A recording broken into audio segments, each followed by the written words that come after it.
Subscribe कीजिए शब्द सम्राट news channel को और बेल आइकन को भी दबाइए लेटेस्ट न्यूज सबसे पहले देखने के लिए।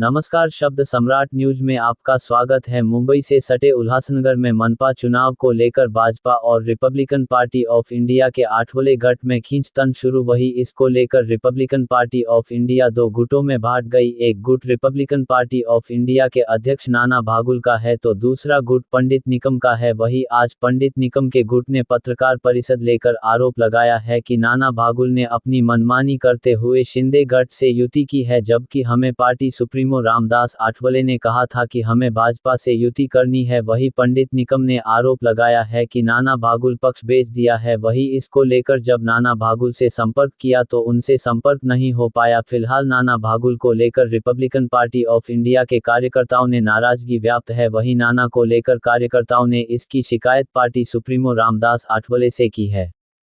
कार्यकर्ते पत्रकार बंधू माझ्या हात जोडून विनंती आहे, आपण सत्यता बघा। 2 सीटसाठी आज इतिहास आहे, इतिहास। मी कार्याध्यक्ष त्याच्या बैठकीला उपस्थित होतो आणि त्या ठिकाणी नाना भागुल हे पळून गेले, आतापर्यंत साहेब आम्हाला जिंकलेले इतिहास आहे। तुमच्या समोरचा इतिहास आहे, तुमचं मान तन सहकार्य करतात हे बघू। पण अगोदर आपण दिवस रात्र मेहनत करून आंबेडकर चळवळ जिवंत ठेवण्यासाठी आंबेडकर चळवळ एकदम ओरिजिनल खैरांगी प्रकरणामध्ये आमच्या कार्यकर्त्यांना किती त्रास झाला। आंबेडकर चळवळ उल्हासनगरनी 7-7 नगरसेवक आम्हाला दिली होती, परंतु आताच काय झालं, कुठे घोडेपेट चाललं। फक्त तुमच्या स्वार्थासाठी जर आंबेडकर चळवळ विचार तर अजिबात चालणार नाही आणि आम्ही ते खपून देणार नाही। माझ्यासोबत कार्याध्यक्ष आहेत, मी स्वतः जनरल सेक्रेटरी आहे, पार्टीचे सर्व कार्यकर्ते आहेत, सर्व आम्ही पत्रकारांना जय भीम। काय चुकलं असेल क्षमा मागतो।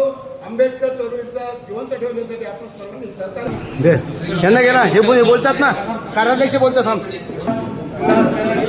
कार्याध्यक्ष Republican party of India Athawale गट आणि आम्ही ही पत्रकार परिषद यासाठी घेतलेली आहे की या ठिकाणी आम्ही जवळपास 1 महिन्यापासून नाना भागुल सोबत पक्षाच्या हिताचा निर्णय घेण्यासाठी अहोरात्र झटलो आणि त्याचा विल्हेवाट नाना भागुल साहेबांनी कोणत्या परिस्थितीने केला हे त्या जबाब विचारण्यासाठी आम्ही ती पत्रकार परिषद घेतली। त्याच्यानंतर आठवले साहेबाचा केंद्रामध्ये आठवले साहेब BJP महायुती सोबत आहे, केंद्रामध्ये BJPचं सरकार आहे, या ठिकाणी सुद्धा BJPचं सरकार आहे।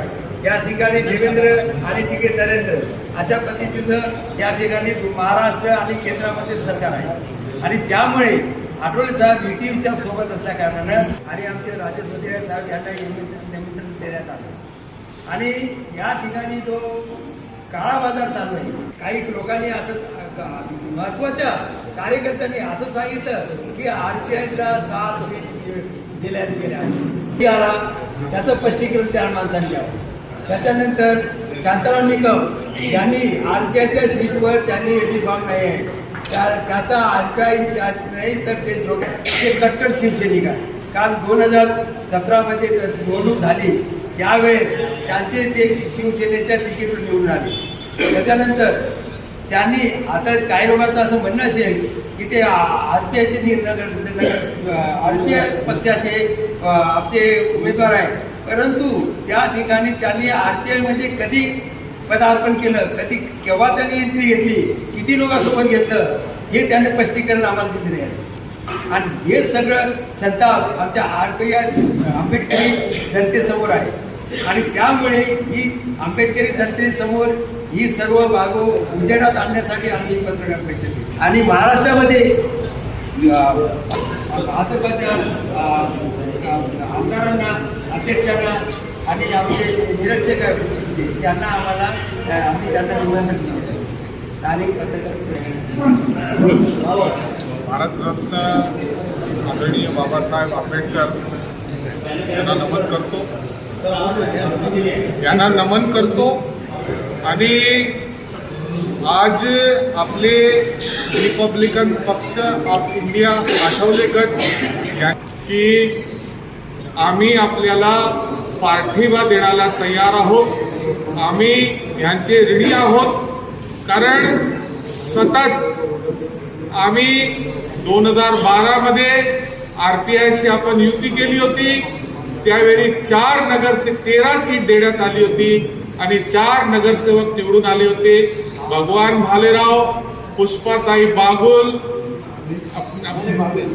पंचशिला नाना पवार आणि आशा नाना बिराडे. 2012 हे 13 पैकी 4 नगरसेवक भाजप सोबत हे निवडणूक लढवले होते आणि 4 नगरसेवक निवडून आले होते. आणि त्यानंतर 2017 भगवान भालेरावनी शिवसेना सोबत युती केली. फक्त 2च नगरसेवक त्यावेळी निवडून आले होते, ते भालेराव फॅमिली. आता सध्या 2026च्या महानगरपालिकामध्ये सतत आमची RPIशी चर्चा होत होती. आपण 3 महिन्यापासून 2 महिन्यापासून तर 1 महिन्यापर्यंत वाटाघाटी करत होतो. यांचे बारशिंगे साहेबही आपल्यासोबत बसले. आम्ही सकारात्मक होतो. पहिल्यांदा या लोकांनी 21 सीट मागितले, पण आम्हाला असा अंदाज होता की आम्ही यांना 13 ते 14 सीट द्यायला आमची तयारी आम्ही दाखवली होती. कारण आम्ही जास्त सीट यासाठी देत होतो की आदरणीय केंद्रीय मंत्री आपले रामदास आठवले साहेबांनी असं सांगितलं होता की जेवढेही RPIचे लोक उमेदवार म्हणून निवडणूक लढणार आहे ते कमळाचे फुडावर निवडणार आहे. तर आम्हाला असं वाटलं जर 13च्या जागे 15 दिले, 17 दिले, शेवटी ते आमच्या पक्षात मिळून आमच्या सोबत करत आहे. पण सतत असा बोलणी चालत राहिली, पण काही निष्कर्षावर आपण पोहोचले नाही. आपल्या शेवटच्या दिवशी म्हणजे 29 तारखेला ही सगळी मंडळी आम्हाला परत भेटायला आली. आम्ही म्हटलं आपण खूप उशीर केला आहे, तरीही आमच्या आंबेडकरी जनता सोबत आमचा प्रेम आहे. आम्ही तुम्हाला आजही तुमच्याशी वाटाघाटी करायला तयार आहे. आणि त्या लोकांनी 11 सीट आम्ही सांगितलं की 11 सीट तुम्हाला देऊ शकतो. आणि आम्हाला सांगितलं गेलं की 1 तासात तुम्हाला उत्तर देणार आहे. जे सीट मागितली त्यांना सांगून टाकला की हे सीट 11 सीट शहरमध्ये देतोय. पण 1 तास अजूनपर्यंत संपला नाही आणि त्यांचा संपर्क हे सगळी टीम होती. याच्यात आपले पंडित निकम होते, सगळे लोक टीम होते, कोणी एकटा नव्हता, सगळी टीम आली होती. माझा असं म्हणणं आहे की आज केंद्रीय मंत्री आदरणीय रामदासजी आठवलेमुळे दलित बांधवांमध्ये घरोघरोपर्यंत भारतीय जनता पार्टी पोहोचली. भारतीय जनता पार्टी, आंबेडकरी जनता भारतीय जनता पार्टीला वोट करत नव्हती, पण त्या माणसांनी गावागावा जाऊन सगळ्यांना या महाराष्ट्रात सांगितलं की भाजप असा पक्ष आहे ज्यांनी आंबेडकरी जनतासाठी, बाबासाहेब आंबेडकरांसाठी हिंदू मिलची आपण प्रोजेक्ट घेतला. बाबासाहेबांचा आपण बंगला लंडनमध्ये विकत घेतला. त्यानंतर संविधान आपण दिवस साजरा करतो 26 अकराला. म्हणजे लोकांना आता समज आलेली आहे की भारतीय जनता पार्टी आणि आंबेडकर जनता हे एकत्र आहे. आणि आम्ही सर्व आज तुम्ही आम्हाला पाठिंबा दिलेला आहे त्याबद्दल मी आपला आभार प्रकट करतो. आणि मी तुम्हाला सांगतो हे की आंबेडकरी जनताचा कुठलाही प्रश्न असला तर भारतीय जनता पार्टी ते सर्व प्रश्न सोडेल. आणि ह्या निवडणुकीत आम्ही 50 पेक्षा जास्त जर तुमची ताकद आम्हाला भेटली तर 50 पेक्षा जास्त जागा निवडून येणार आहे. आणि आज जे तुम्ही केलेलं आहे त्याबद्दल परत मी तुमचा आभार मान्य करतो. जय हिंद, जय महाराष्ट्र, जय भीम. प्रकार घडलाय. रिपब्लिकन पक्ष पूर्णपणे विकून टाकले आहे 2 सीटांसाठी. कारण आमची नैसर्गिक युती आठवले साहेब केंद्रीय मंत्री आहेत आणि केंद्रीय मंत्री असल्यामुळे आमची युती खरोखर BJP सोबतच आहे आणि BJP सोबतच आहे. आणि आठवले साहेबांशी आमचं बोलणं झालं आहे. उद्या आठवले साहेबांनी आम्हाला त्या ठिकाणी बोलवलं आहे. तिकीट वाटपाच्या वेळेला काय प्रकार घडला? तिकीट वाटपाच्या वेळेला BJP जे वधारे साहेबांनी सांगितलं की 11 सीट आमच्या फायनली झाल्या होत्या, कारण त्या ठिकाणी मी जनरल सेक्रेटरी पार्टीचा आणि आमचे कार्याध्यक्ष अंबादास गायकवाड हे उपस्थित होतो, नाना बगुल होते, आमदार होते आणि राजेशभाई वधारे होते. 11 सीटांमध्ये यांनी युनिफॉर्म देण्याची तयारी दाखवली होती आणि त्या तयारीनंतर 1 तासात येतो, पण तो 1 तास मला वाटत नाही की आतापर्यंत 1 तास झालेला आहे. कार्यकर्ते खूप नाराज आहे आणि आंबेडकर चळवळ जिवंत ठेवण्यासाठी, खऱ्यांजी प्रकटण्यासाठी म्हणजे जेलमध्ये गेलेले कार्यकर्ता खूप चौताळलेला आहे आणि BJP सोबत आमचे आठवले साहेब आहेत, आम्ही पण त्यांच्यासोबत आहोत. हा नेमका प्रकार कोणामुळे घडला असा? नानासाहेब बागुलमुळे. पक्ष विकला आहे ना, नाना बागुलने.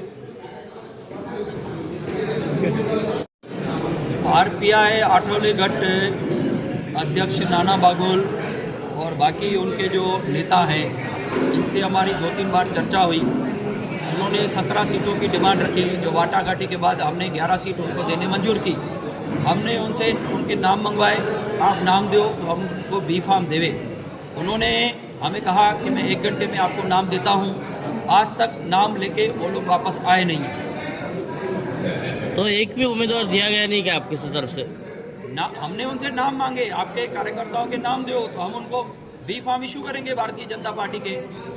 राजेश जी, आज की बैठक में अंतिम निर्णय क्या निकला? अंतिम निर्णय ये निकला कि आरपीआई आठवले गट भारतीय जनता पार्टी का समर्थन कर रहा है आने वाले महानगर पालिका के चुनाव में.